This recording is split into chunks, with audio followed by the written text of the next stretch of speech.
Labas rytas. Grįžkime prie kudirkos. Kad tik tai varpas nenukentėtų. P. Mykolaitis apsėmė leisti ne tik kudirkos grožinės literatūros kūrinius, bet ir jo muzikinės kompozicijas. Savo ir kitų komponuotų dainų kudirka sudarė 2 rinkinėlius, pavadintus kanklėmis. 1 ir 2 dalis. Be to, šiaip muzikos kūrinių susidarė taip pat 14. Rašytojas su P. Mykolainiu sutarė, jiems darbas ėjo sklandžiai 1898 metais. Liepos 15 dieną rašytame laiške kudirka pažymi. Aš mėgstu, kad darbas sykį užmanytas dirbtų rankoje.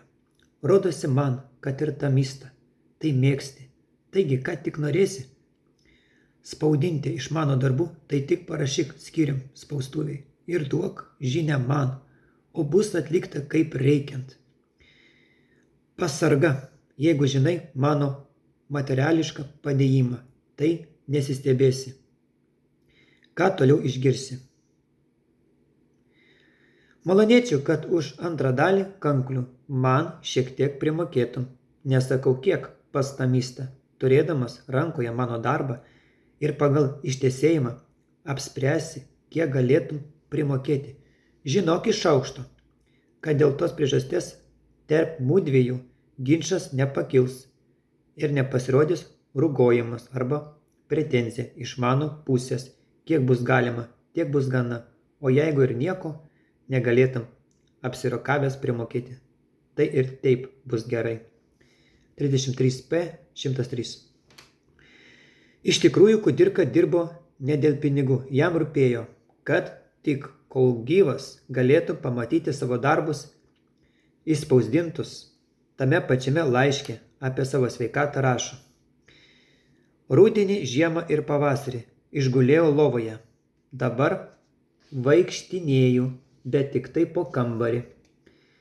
Iki žiemai turbūt išliksiu gyvas. 33p 104.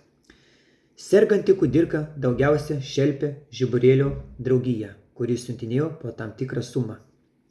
Rėmė pinigais draugai, bet ir neturėdamas pinigų jis vis buvo kitiems geras ir dėmesingas. Jo Staugaitės pasakojo, kad vieną kartą, kai jam reikėjo važiuoti į šiltas vietas gydytis, jie buvo sudėję pinigų, ruošdamasi į kelionę.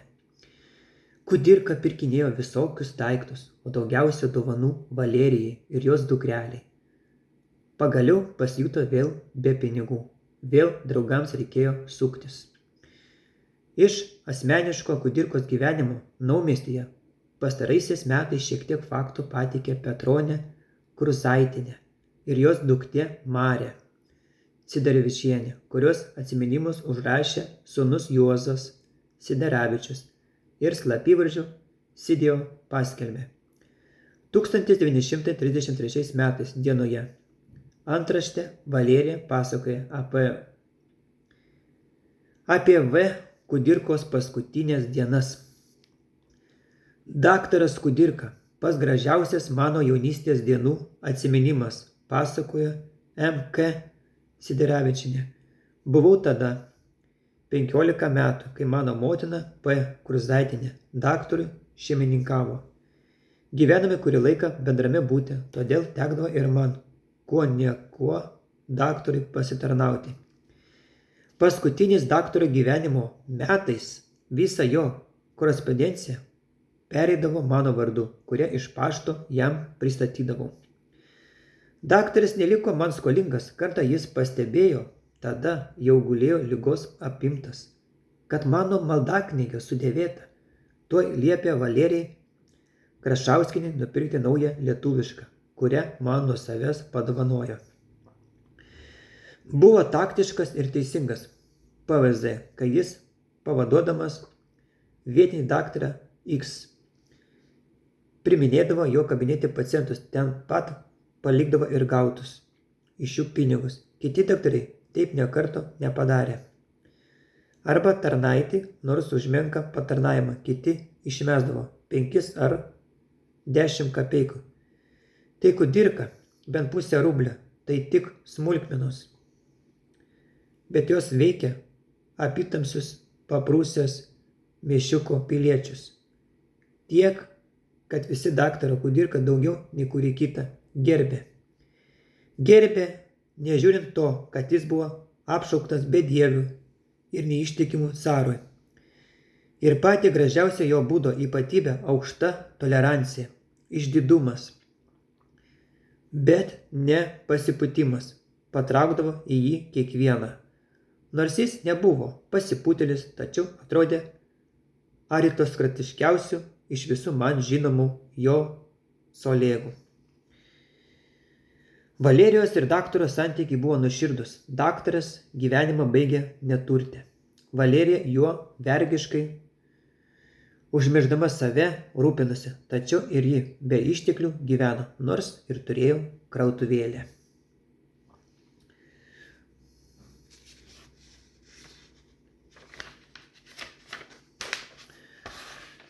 Ji buvo iš tų, kurie turtų nesukrauna, nesubalkonų paskutinių kąsnių dalysi, o kitam ir paskutinis marškinis atiduoda. Juo labiau jį rūpinosi daktarų, ligonių, kitus gydžiusių ir tautos darbininkų save užsimiršusių, bet ir gilesni jos jausmai daktarui buvo visiems arti buvusiems pastebimi. Atsitiko kartą labai nemalonus įvykis, ryšamas su Valerijos neturtu ir įspaudėsi į daug ašarų. Naumiesčio 2 klasės mokyklos mokytojas Užupis privatiškai mokė Valerijos dukterį. Krašauskienė buvo našlė S. Valerija. Retkarčiais aplankydavo Užupių šeimą. Taip kartą pasklido gandas, kad iš Užupio kabineto dingo 100 rublių. O šis ryšas tai su Valerkar apsilankymu. Kai šios paskolos pasiekė DR Kudirką, visi ir pas Užupis nutilo matyti atlygintas. Tik po to Valerija tiek verkė kelias dienas ir taip verkiant dar nieko nesu mačiusi. 26 NR 4. Dar gyvam daktarui esant Valerijos dukrelė dažnai mėgdavo palinksminti daktarą. Jos vardas buvo Manė Monika. S. Bet kai daktaras būdavo gerai nusiteikęs, tai kitaip jos nevadindavo kaip pana Pipirska. Ji buvo nedaug jaunesnė už mane. Ir mudvi draugavome. Taip nekartą ji man sakydavo, tik tu niekam nepasakyk, ką aš tau papasakosiu, kai daktaras pasveiks. Jis apsives mano motiną. 26 numeris 5. Naumiestyje apsigyveno invalidas be vienos kojos Antanas Baltrušaitis, vadinamas Antanėliu. Jisai iš pradžių elgetavęs buvo pradėjęs jau ir knygas gabenti iš Prūsų. Kartą pasiūlęs Kudirkai. Daktarė, aš galiu tamstai pagelbėti. Kuo? Susidomėjo Kudirka. Visokius raštus ir laikraščius galiu nunešti į Prūsus ir atgal. Mane žandarė dar neįtarė. Kudirka Antanėlį pabučiavo ir nuo tos dienos jiedu liko draugai. Antanėlis daktarui paskolindavo 10-15 rublių, bet jis visuomet grąžindavo. Antanėlis su Valerija kartu saugojo Kudirką nuo žandarų. Buvo sutarta, kai tik pamatys ateinant žandarus, Antanėlis užgiedos tam tikrą giesmę, o daktaras žinos, ką reikia daryti. Antanėlis Kudirkai pristatė dar vieną paštininką, kuris taip pat apsėmė padėti kultūros darbui. Kudirka liepė paštininkui prisiekti, kad laikys paslaptį. Neišduos. Tasai prisiekė. Paskui paštininkas gabeno draudžiamą literatūrą. Ir Kudirkai padėjo. Pas Kudirką atsilankydavo knygnešių. Jie norėdavo su juo pasikalbėti.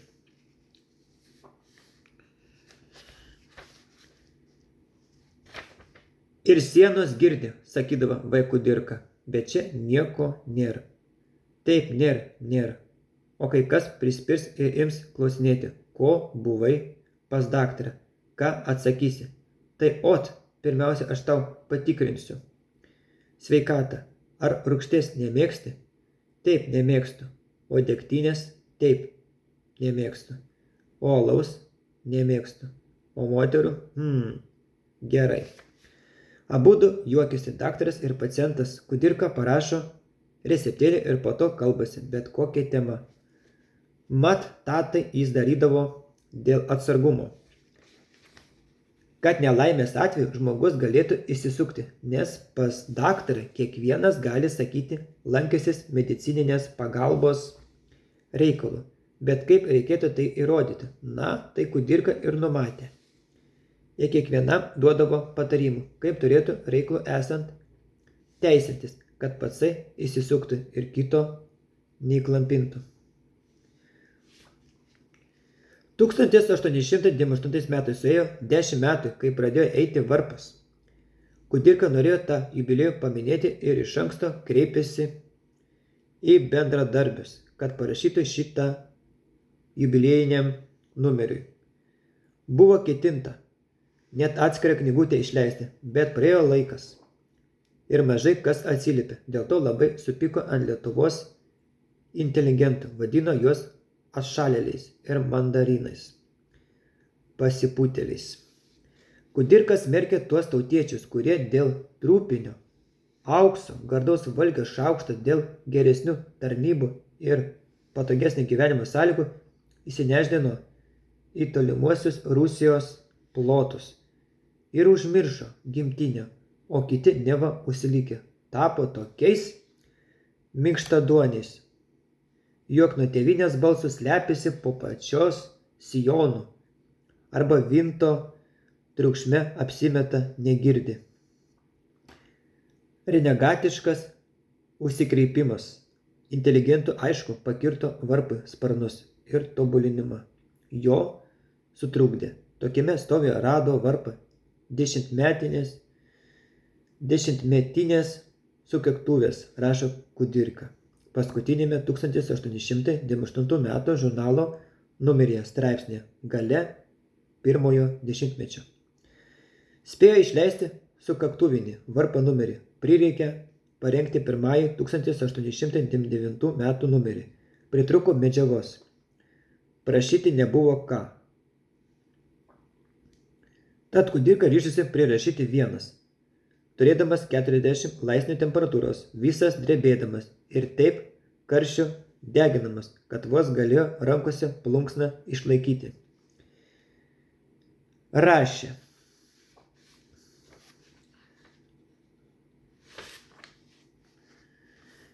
Iki išnaktų, nemygęs, susirietęs lovoje.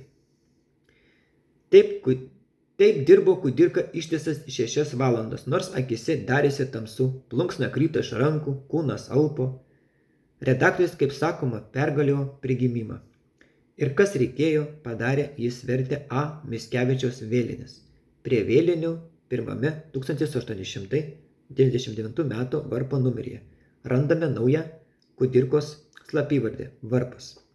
Čia Kudirka tarytum parodė, jog jis ir žurnalas taip saugia, kaip Konradas vėlinėse. Improvizuodamas jautė, kad jo gyvybė yra susijusi su tėvynės gyvybė. Taigi Kudirka turėjo pagrindą ir moralinę teisę rūšiai barti tautiečius, nes jis pats daug dirbo, negalėdamas paskutinių gyvybės syvų. Aukodamas silpstančias savo jėgas, Kudirka labai rūpinosi varpo saugumu už sienos. Sužinojęs, jog socialdemokratai leisime toje pačioje tilžėje savo laikraštį, Lietuvos darbininkas naudojasi varpo prenumeratorių adresais, jis parašė įspėjimo laišką oficialiam redaktoriui J. Lapinui. Paskutinį laiką socialistų partija per daug drąsiai pradėjo naudotis iš tarpininkystės mūsų redakcijos ir eksploatuoti mūsų adresus, kadangi pirma, varpas užimtas tautiškais reikalais apskritai, o ne speciališkai socialistiškais, visur pabraukta Kudirkos VK. Antra, kadangi socialistų partija turi savo speciališkus laikraščius ir agentus, ir pinigus, ir pajėgas. Trečia, prūsų valdžia persekiojo socialistų propagandą ir galėtų prisikabinti prie mūsų redakcijos ar redaktorius už tarpininkystę. Dėl socialistų agitacijos, per ką vos kybantis mūsų laikraštis galėtų patekti į nemalonę prūsų policijos ir būti prašalintų. Dėl togi ne mūsų redakcija, ne mūsų adresai tarpininkauti. Socialistų reikalose negali, taigi socialistų partijos siuntinių per redakciją varbu nepriimk ir siųsk atgal, tegul savo pasiieško kitą adresą. Ramumas varpo ir ramumas tamstos. Kaip redaktoriaus šito reikalauja, man rodosi, kad tamstos sutiksiu su mano nuomonė. 11p 402. V. Kapsukas, rinkdamas medžiagą Kudirkos biografiją, užtiko K. Griniaus laišką. Rašyta 1899 metais, rugsėjo 27 dieną, J. Bagdonui. Jame nurodoma, kad J. Bagdonas turi paimti nuo 5 numerio varpo redagavimą, nes Kudirka jau nebegalis daugiau jo redaguoti. Su K šiuo tarpu yra negerai, rašė K. Grinius. Serga labiau, dirbti nieko nebegali. Kartais net adreso ant laiško nebegali parašyti. Tai būna nusilpęs. Jau apie mėnesį taip einasi. Laiško pabaigoje K. Grinius pridūrė. A. Tik nepaversk skambalo varpo VK į speciališkai raudonąjį laikraštį. B. Neprasidėk su vaikiškomis, kaip tai daro klerikalų laikraščiai, polemikomis su kitais laikraščiais. Šiuodu speciališkų punktų duoda jau skambalo buvusis vadas V. Kudirka, VK, 11p 409. Čia reikia turėti galvoje, jog Kudirka buvo liberalas ir pripažino liberalinis nerevoliucinius kovos metodus.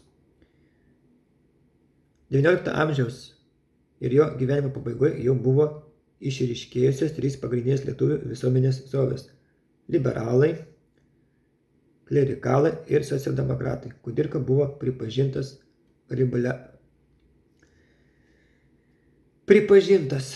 liberalinės srovės vadu. Nors 1898 metais Kudirka rašė vargiai, ilgai, bet tęsės. Bet sulaukė ir naujųjų metų, kai tik, kaip matome, vis labiau sirgdamas ne viską dabar galėjo valgyti, nors ir mažai valgė. Viename laiške be datos Grigaičiams rašė: Mielas švagerutį, niekaip neatmintum, apie ką rašysiu, taigi tiesiog pasakysiu, kad apie karkutės besergant taip ilgai nusibodo. Jau valgyti to dydžio, bet mainos jautiena, o kitokios mėsos ar kitokio valgomo, prie ko dar turėčiau norą. Nuomestė negalima gauti, o kad ir kartais gauni nusipirkti, tai vieni niekai. Labai mėgstu karkutės su krienais, tai pasakyk jaunieškai apie tai, o jau jį žinos, ką padaryti. Jeigu kalėdodami kunigai, varga mistros ir visokie zakristijonai neišgabeno visų karkučių, tai gal jaunieška rasda ir namėje. A jeigu kaip, tai tegul pažiūrėsi arba Smalinyčioje paieško. Prie karkučių galima pridėti kokį kumpelį. Tik neriebų, kokią dešrelę rūkytą, tik neriebę ir sūrį išdžiovintą. Tik nelabai kietą. Tai ir begrauždamas ir pavasario arba vasaros sulauksiu.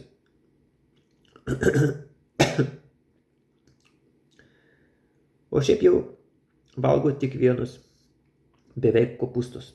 Dar tie nenusibodo.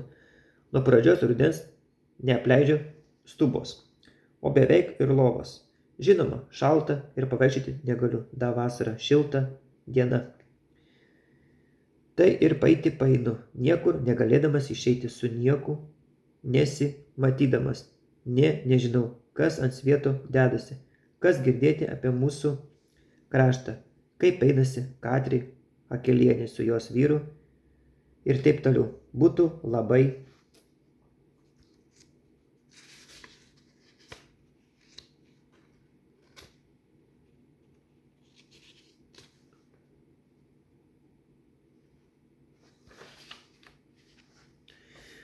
malonu šiokias tokias žinelės sugauti. Labai norėčiau atsilankyti savo krašte, bet kažin ar galėsiu, nes tai priguliu nuo sveikatos. O negalėjau, vos geležinkelių sykį pervažiau nuo Vilkaviškio iki Pilviškių ir atgal.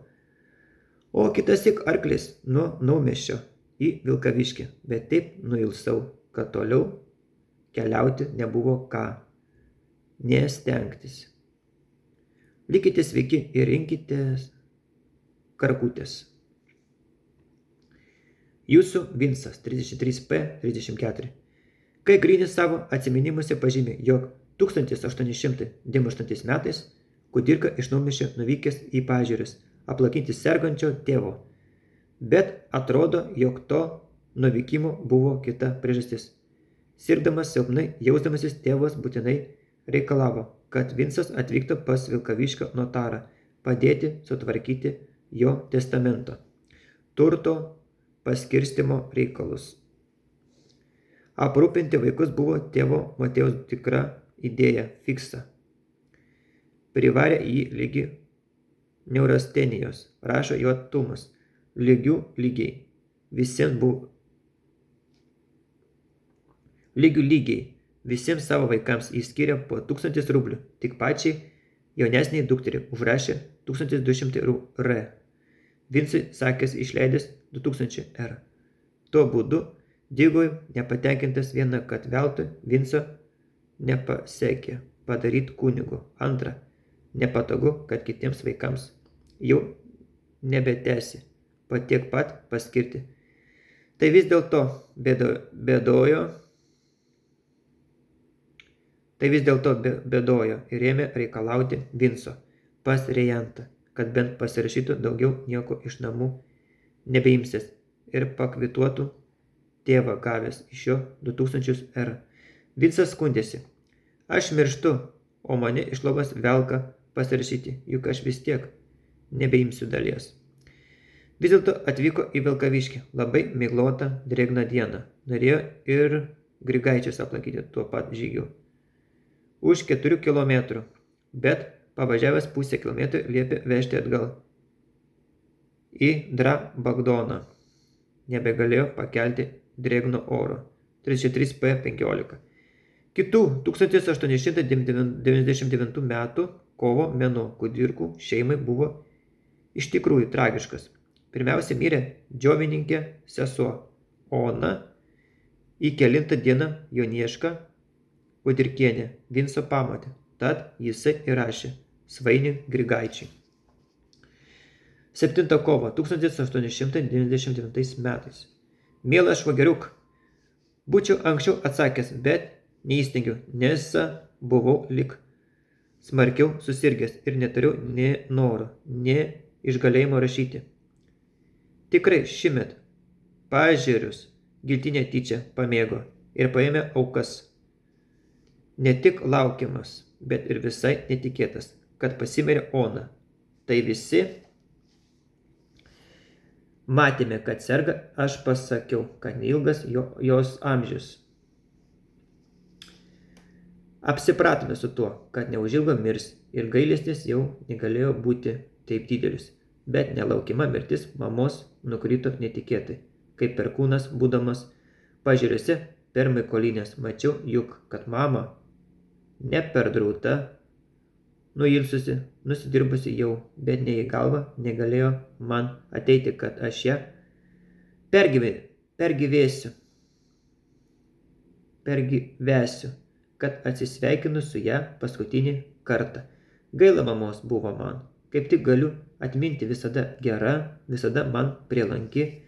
Negalėjau nei ant šermenų atkeliauti, nei atlikti paskutinį patarnavimą. Kągi padarysi ir man pačiam.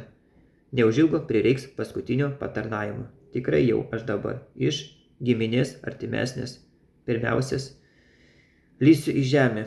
33P1415. Taip iš palengva einu silpnin, kad rodos nė pajusti to negaliu. Nuo rudens jau gyvenu lovoje ir laukiu vasaros arba giltinės. Kažin, ar šiemet galėsiu net vasaros laike apleisti lovą.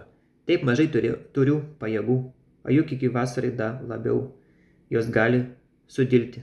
Taigi, prilaikymai tų mano pajėgų, tegul jauniškutė nepamiršta suteikti man karkučių, jeigu jau išrūkintos ir pas mane nesuges.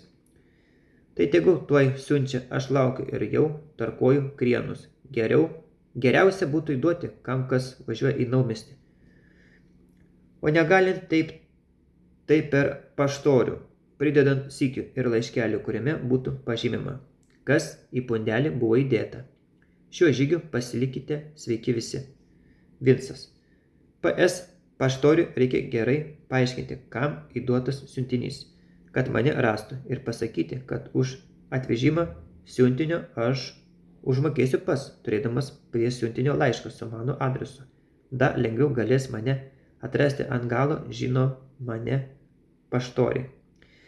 33P, 34, 35. Paskui atvirukų dėkoja. 18, 3, 99. MŠ. Gavau viską, kas buvo paminėta tavo laiškelyje. Labai dėkoju jaunieškai už gražią atmintį. Ir skanų siuntinį, tegul tik atgis musės į pavasarį ir aš sykiu su jomis. Ir aš sykiu su jomis taip pas atkeliausi į Budežerius padėkovoti. Siunčiu daug labų dienų į Vilkaviškį. Notaro baro kancel VK ten pat.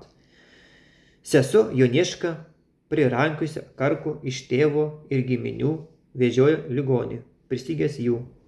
Kudirka prašo, kad prelatas Oleka jam į savo klebonijos atsiųstų, ir kai vieną ar kelissyk iš klebonijos atsiuntė jam surūdysiu, kurių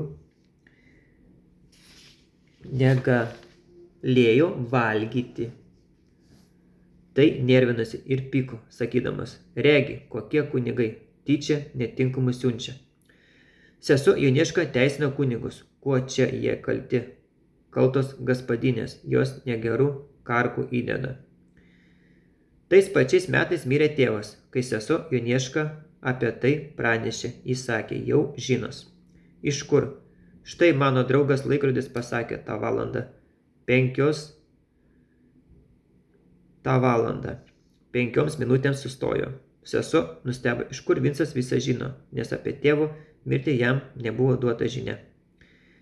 Atėjo ir vasara, o Kudirkos sveikata negerėjo. P. Mikolainį rugpjūčio 28 dieną laiške jau rašė. Oi, negaliu toliaus rašyti, imu vėl trokšti, nuo 3 dienų esmė labai silpnas ir jeigu da viena tokia diena būtų kaip vakar. Tai šitą laišką galima būtų skaityti už paskutinį. Paskutinį P. Mikolainį laišką Kudirka parašė spalio 10 dieną, kuriame sakė, dar noris sustiprėti, nes turis daug sumanimų. Džiaugiasi, kad laisvos valandos ir pasakos spausdinamos, kad prieš mirtį galėsės pamatyti jas kaip knygas. Rūpinasi,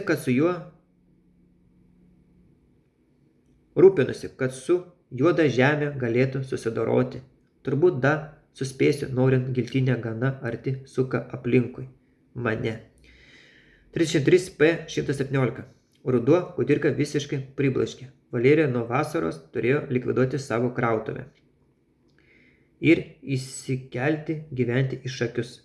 Nors atvažiuodama ligonį dažnai lankė, Kudirka kartu su Kruzaičiais persikėlė gyventi į kitą vietą, arčiau Prūsų sienos, į kunigo Černeskio namelius. Ligonis jau gulėjo visą laiką lovoje, bet rašyti nenustojo, nors ir mažą kvapą beturėjo. Petronė Kruzaitinė pasakojo, rudenį jau visai švakas pasidarė. Valgyt virdavau pati, kartais iš Svederskių atneždavau nupirkusi. Daugiausia pienišką mėgdavo. Užteks jau man, Petronė, gali atsakyti Svederskiams. Sako kartą daktaras, maitysiuosi kaip nors vaistais. Prieš galą labai mažai valgydavo, bet jau neturėjo ir iš ko. Juk ir aš jam tik iš loskos tarnavau, laikė tarnaitė Marcėlė. Barzaitytė S, kuri tik apvalydavo. Nors jau vos kvapą gaudė, bet vis rašydavo ir rašydavo. Šalia lovas ant staliuko buvo stikliukas su labai geltonu smėliu vietoj prapusnos. Sugeriamas popierius S, spilka ir popieriai. Prirašytus lapas maudavo ant tos spilkos. Uždegsiu, kai ateis žandarą, o kai klaus, ką veikiu, sakysiu, popierą deginu. Šypsodavosi kartais daktaras. Įeinu kartą į jo kambarį, o jis sėdė lovai, susiėmęs rankomis, galva smutnas. Ką myslėjat, ponaitė, paklausiu, susigraudinus šito paveikslo. Myslinu, Petronė, kur apsirinkti, meištus ar ant žaliosios, dar šypsojasi jis. Eikit jau, panaitė, juk dar ne taip šlėkti išrodot. Neva bandžiau raminti, bet jis tik palingavo galvą. Taip, kad man net ašaros išbėgo, juk tada jau į nabašniką panašus buvo. 26 numeris 3. Sesuo Jonieška Grigaitinė brolį Vincą dažnai lankė. Atėjusi daugiausia rasdavo vieną. Kartą ji ir paklausė. Bene tavo draugų širdis džiova turi, kad nesilanko. Juk tiek draugų parsiveždavai anuomet į namus. Gerai sakai, kad džiova turi, nusijuokė. Ateina tarnaitė langų mazgoti. Ką darysi, klausė. Antrus langus dėsiu, šalta bus. Aš nueisiu į tokius namus, kur nebus langų ir nereiks kūrenti, asmeninis redaktoriaus archyvas. Giminės ypač buvo susirūpinę, kad Vincas nenumirtų be kunigo. Kunigai patys pasivaikščiojo prikalbinėdami atlikti išpažinį. Knygnešio A. Baltrušaičio liudijimu. Vienu metu pas Kudirką buvo atsilankęs iš Sintautų kunigas Paulianis. Netrukus po jo vienu sykiu atvyko 3 Naumiesčio kunigai Edukevičius, Konstantinas Kudirka ir Vincas Dvaranauskas, kuris ilgesnį laiką Naumiestyje svečiavosi. Kunigams išėjus, Baltrušaitis nuėjo pas Kudirką, kuris nusišypsojo ir pasakė. Aš dabar pas nesuprantu, kas su manim atsitiko. Turbūt jau greitai mirsiu, kad kunigai pradėjo mane lankyti. Baltrušaitis bandė raminti Kudirką, bet jis sakė, jog išgyti nėra vilties. Giminėms kalbant, kad jį mirusi gali palaidoti patvoryje, Kudirka atsakydavo, jo kūnai vis tiek, kur gulės. Naumiestiečiai pasako, jog atlikti išpažintį jį raginę ir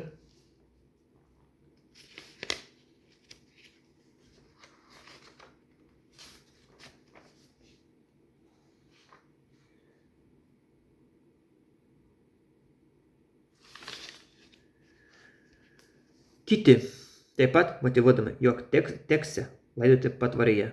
Tai kas, klausdavo Kudirka, na, kiaulės iškinis. Tai kai mane laidosit, įdėkit į karstą gerą lazdą, kad turėčiau kuo apsiginti. O kai kartą giminės susitarė, atvyko būtinai įkalbėti Vincą, atlikti išpažintį. Jis paklausė, su kuo atvažiavote. Nujausdamas netolimą mirtį, Kudirka užsiprašė atvažiuoti kitus namiškius brolius ir seserį Marę atsisveikinti. Kai Jonieška paskutinį kartą atvažiavo, rado vaikiną jam atnešusi pietus. Ligonis tarė. Sesutė, suvalgyk šios paskutinuosius mano pietus. Ką aš tau galiu duoti už visą tavo drusą? Galėčiau duoti drabužių, baltinių, visko, bet verčiau neimk, nes žiova gali užsikrėsti. Nusikabinėk tą didelį mano paveikslą. Užmokėjo vaikinui už mėnesį ir liepė daugiau nebenešti. Nereiks, sakė 8-9, na gal 10 dienų gyvensiu, tai ir vaistais pramysiu. Paskutinį kartą su seserimi Joniška Kudirka atsisveikino labai meiliai ir jausmingai. Ilgai bučiavo ją, vis į skruostus, nei lūpas, kad neužkrėstų. Dėkoju už visą gerą, ką iš sesers buvo patyręs. Atsisveikindamas buvo tyčia dirbtinai linksmas, kad liekantieji neverktų. Užprašė į savo laidotuvės. Paskutiniai seseriai Joniškai tarti žodžiai buvo: nebijok manęs nelaidos kur įgrabė, kaip kunigai gąsdina. Daug pačių kunigų mane gerbs, kaip dabar baras, kai patirs, ką aš dariau, nuvažiuok ir savo atminimą įsikas 2 raudonas rožės iš akių darželio pas daktarą Staugaitį. Trem 3P, trem 6, trem 8. Šiaip Kudirka buvo labai sumenkęs, truputį pražylęs. Sako, kartą pamatė savo jauno fotografiją, kai jis buvo toks gražuolis, negalėjęs žiūrėti net sudraskęs.